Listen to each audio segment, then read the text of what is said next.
In this video, I'm going to show you how you can write great copywriting for your e-commerce brand, saving you thousands of dollars on hiring a professional copywriter.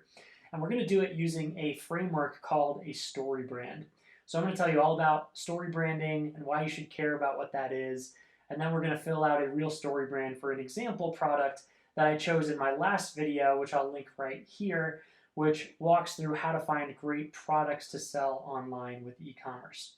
So let's just jump right in. What is a story brand and why in the heck should you care about that? Well, StoryBrand is a marketing framework that was developed by a guy named Donald Miller. So he wrote a great book about this. I'd recommend that you read it if you think this video is interesting. But basically it focuses on the power of storytelling in order to craft a company's marketing message. And so the key idea with this storytelling concept is that human beings are just gripped by stories. There's something in our genetics or our DNA that really helps us to gravitate towards storytelling. And so you should craft your company's message as a story. And when you do that, the most important thing is to frame the customer as the main character of that story, not your company. Instead, you should frame your company as the guide that's going to help that main character or your customer to solve problems and find success in some way. So we're going to walk through this in greater detail, but I want to highlight that the big mistake that most companies make is that they paint themselves as the hero of the story. So too many e-commerce websites that I've seen spend so much time focusing on how innovative their products are and how great their team is and their suppliers and all of these processes that they use to create their products and business, blah, blah, blah. Unfortunately, all that's great, but most people just don't care. Most of your customers, or prospects rather, are just people who've stumbled upon your website. Maybe they've seen a Facebook ad that you've created, or they've landed on your blog post or something like that. They don't really care about all the details about your whole backstory. What they care about is whatever is right in front of them. And so instead of making yourself the hero of the story, you need to ensure that you're framing the customer as the hero of the story. Speak directly to the things that they want, to the problems that they're finding, and you're going to find a huge difference in your marketing messaging. So let's talk about the details of the StoryBrand framework. This is what it is. And so this sentence that's kind of broken apart on different lines here are the 7 components of basically any story. I hate to ruin that next Marvel movie for you, but if you go there and you pay attention, you're going to notice this framework is pretty much embedded in almost every story that you're going to hear. So here it is. A hero who wants something has a problem, and then they meet a guide who gives them a plan and calls them to action, which helps them to avoid failure and ends in success. So this might sound familiar. You could probably think of a few movie plots that follow this framework. But this really can apply to a business as well, and especially the way that you frame your business. So let's kind of take a second, go line by line, and translate this into business terms, or at least how it should be translated. So a hero who wants something is your customer. They have a problem. They have pain points. We're going to go through each of these steps, by the way, in greater detail and fill this out for a real product. So your customer has pain points. They need a guide, which means you, your company, can solve those pain points. You can guide them into solving those pain points. Who gives them a plan? So your customer has pain points which you can solve if your customers would just buy your products, right? That's the plan ultimately that you're trying to give them. It involves buying your products, and that's how they're going to solve these pain points. So that's when your product comes into play, not at the beginning. So your customer has pain points which you can solve if your customer buys your product. So call them to action means tell them to buy your products. It's important to have really clear CTAs on your website. Too many people are a little vague about it. It's not clear. There's too many calls to action. What is the one thing you want them to do? Make sure you tell them really clearly on your website. So you can solve their pain points if they would just buy your products. So tell them to buy your products. And that should help them avoid failure, meaning so they can avoid the things that they fear. So we're going to talk about how to determine what your customer fears in a moment. And it ends in success. That plan should always end in success, which could mean physical, emotional, and or spiritual well-being. So again, we're going to walk through filling this out in just a moment. Hopefully it'll become a little more real to you guys. But what are some practical applications of a StoryBrand? What's the point of all of this? What can you use this thing for? Well, first and foremost, it's going to help you understand your customer better. If you don't think through these steps, put yourself really in the shoes of your customer, then you're not going to be able to get on their level and speak directly to them. So this exercise is going to be tremendously helpful as you seek to understand your customer better so that you can clarify your marketing message. But beyond that, it's going to help you with tons of other things. Any text-based content, essentially, that you need to put on your website or in your advertisements, in your email marketing campaigns, blog posts, the way you position or angle your products, so many different things. The StoryBrand is truly an extremely valuable exercise, and I hope that you will do it yourself for your business after watching this video.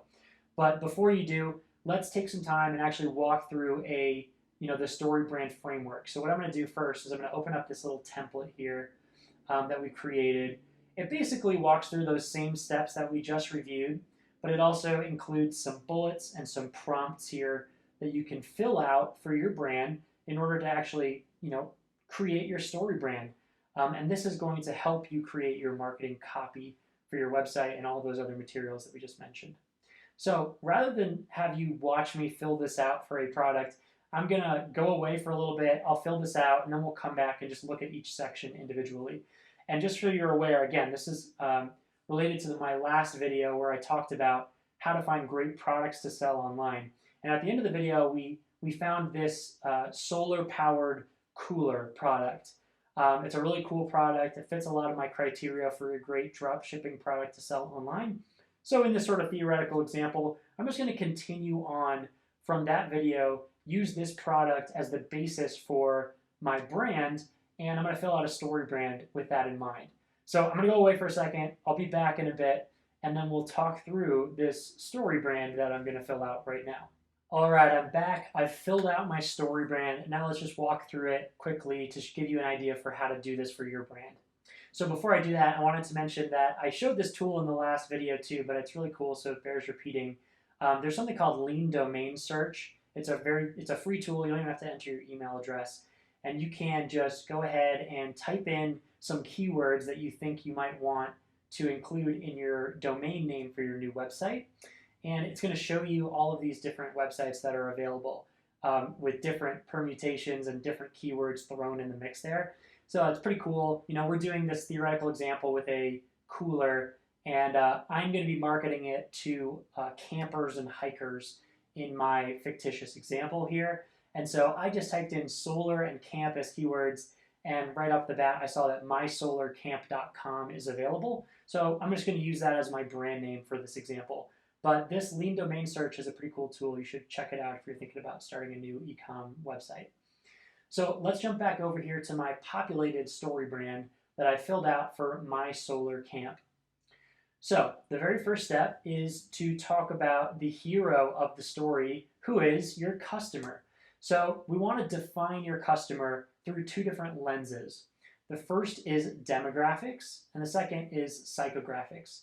So demographics are the sort of basic descriptors that you might find in like a census survey about your customers. So things like age, gender, race, ethnicity, different broad buckets that you could place your customers in.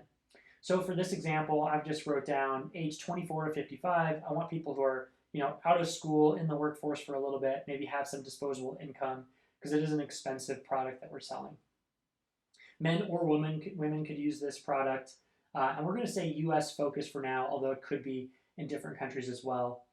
And then we move on to the psychographics, and this is where things get a lot more interesting in defining your customer. Really, with psychographics, you want to understand their psychological makeup. And this is going to inform kind of the rest of the StoryBrand. So don't skip this step. Really dig in and spend some time here. Think about what your customer wants. That's the first thing. So here's what I wrote down.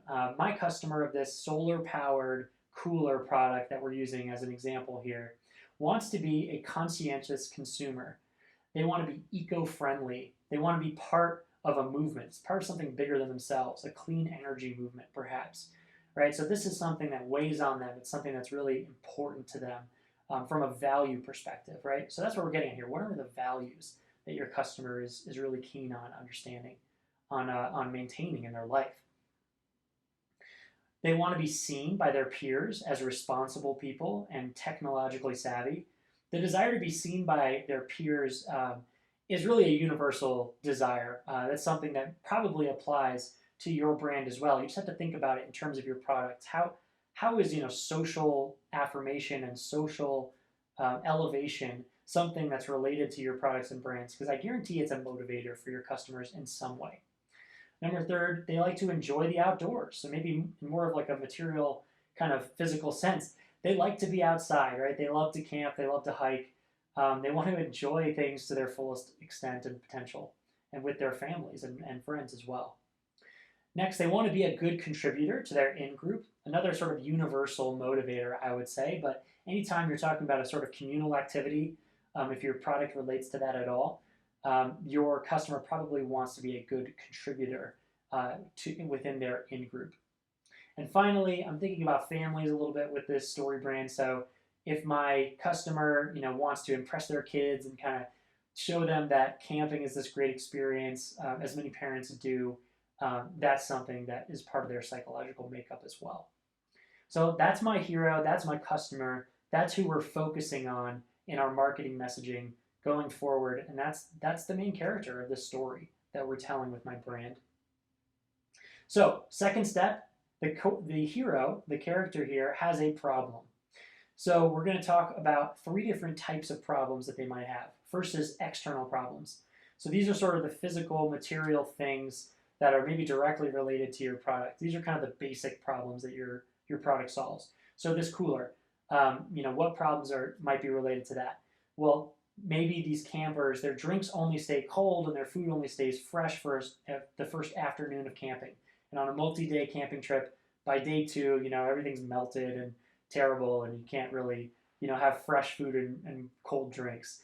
So this is a solar-powered cooler, right? So every day, that there's sun, it's recharging itself, and it's just powering the cooler electrically in that way.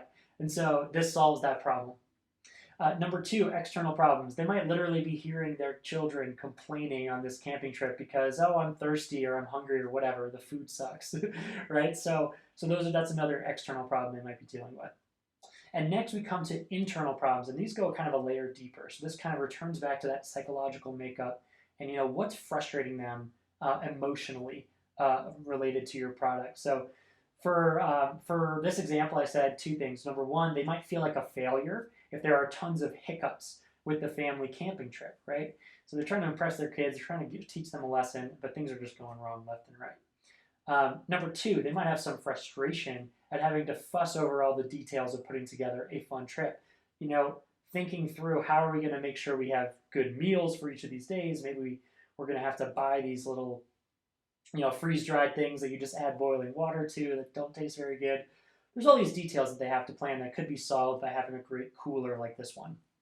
And then finally, philosophical problems. These are kind of greater problems that deal with like concepts of justice and right and wrong, right? So this kind of returns back to that eco-friendly desire. It's just plain wrong when I see people using styrofoam coolers or other environmentally harmful products.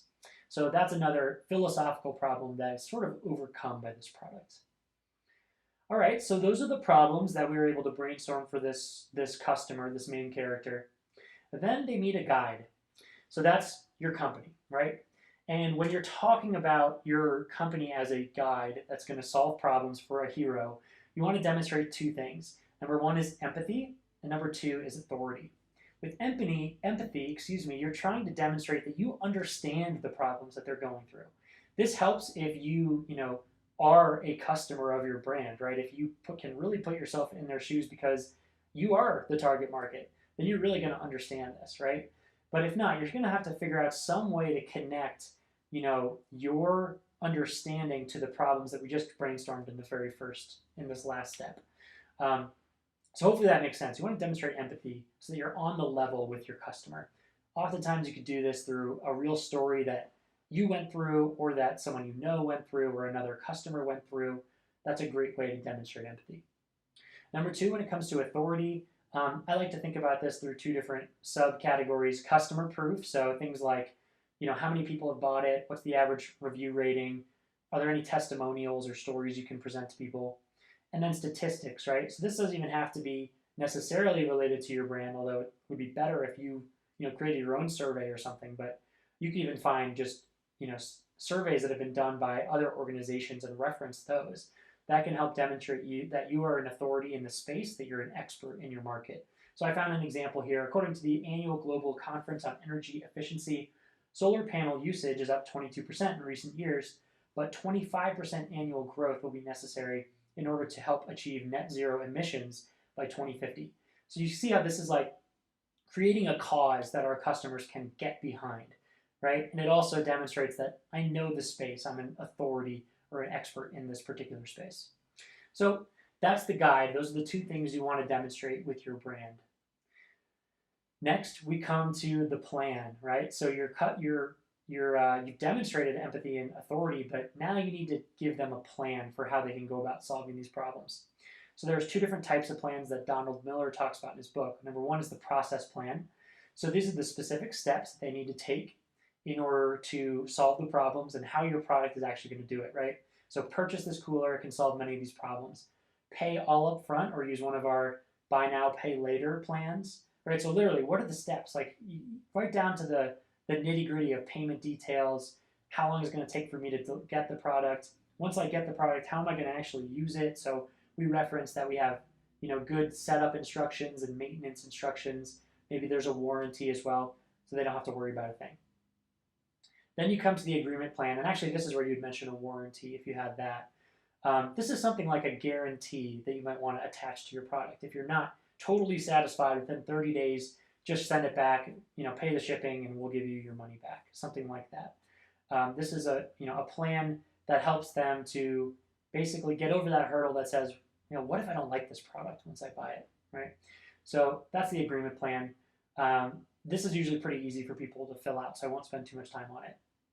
Then we go to and calls them to action, right? So not only do you need to give them a plan, you need to punctuate that plan with a real clear, crisp call to action. Buy now, right? Don't be afraid to put that bold claim, that bold call to action on your website and feature it prominently. Make sure it's designed consistently so that they know what that buy button looks like. And yeah, just don't be afraid to repeat that call to action.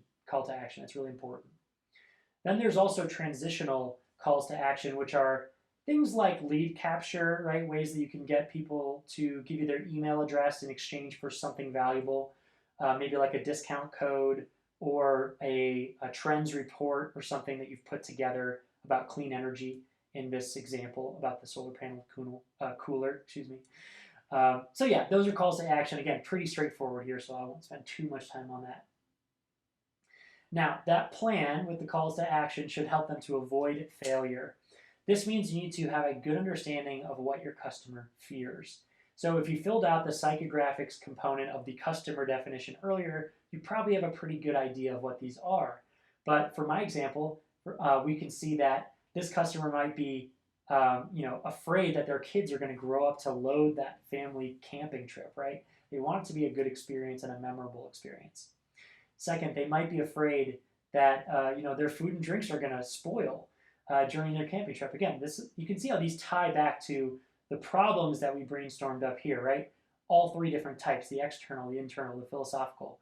These all can be considered fears, right? So that's what the third one is, back to the philosophical. They don't want to contribute to the destruction of the planet and our growing landfills by using a styrofoam cooler, for example. Right? So framing things in terms of what they fear is important because people are motivated by avoiding fear. It's a fact. And so you need to be able to speak to not just the positive things that they desire, but also the things that your customer fears. And finally, because we don't want to end on a sour note, it ends in success, right? So by following your plan, by purchasing your products, they're going to be able to resolve these problems, right? So here's a few examples, and you can see how this is starting to bleed into copywriting already. Go camping for 2 full weeks if you want. As long as there's sun every few days, your massive new cooler will keep your food and drinks as fresh as can be. So great. You can see how we're speaking to those problems in a positive light and were, leading to some success, a successful trip. Number two, don't sweat the small stuff. Focus on enjoying your hikes, fishing, biking, and the great outdoors, right? So don't worry about planning your meals. Basically, we're saying this will help you with that. Number three, this family vacation is set to be a blast. With room for everyone's favorite snacks and drinks, you'll practically be glamping in no time. Again, you see how this is kind of starting to sound like copywriting a little bit here, but it's informed by all these previous steps that we just went through. And finally, sleep easy, knowing you're a part of the green energy revolution. So again, I'm painting a picture here of a movement that they can get behind. Everyone wants to be a part of something bigger than themselves, and that's what we're speaking to with this sort of philosophical problem resolution that I just mentioned. All right, so that's my little StoryBrand that we just walked through. Hopefully this makes sense, and hopefully you can see the practical applications here. The next step would be to just take this populated StoryBrand and start writing different headlines for your website. Start writing different, detailed bullets for your advertising copy. Start writing emails and reference these different components of your StoryBrand as you do so. If you speak with your customer as the center point of every communication, they're the hero of the story, and you're the brand, you're the guide that can help them solve problems, you're going to notice a huge impact on your conversion rate. So hopefully this is helpful. If you thought so, then I hope you'll comment and like the video, maybe share it, and just let me know what you thought. I'm Charlie from Boardroom. Thanks for watching.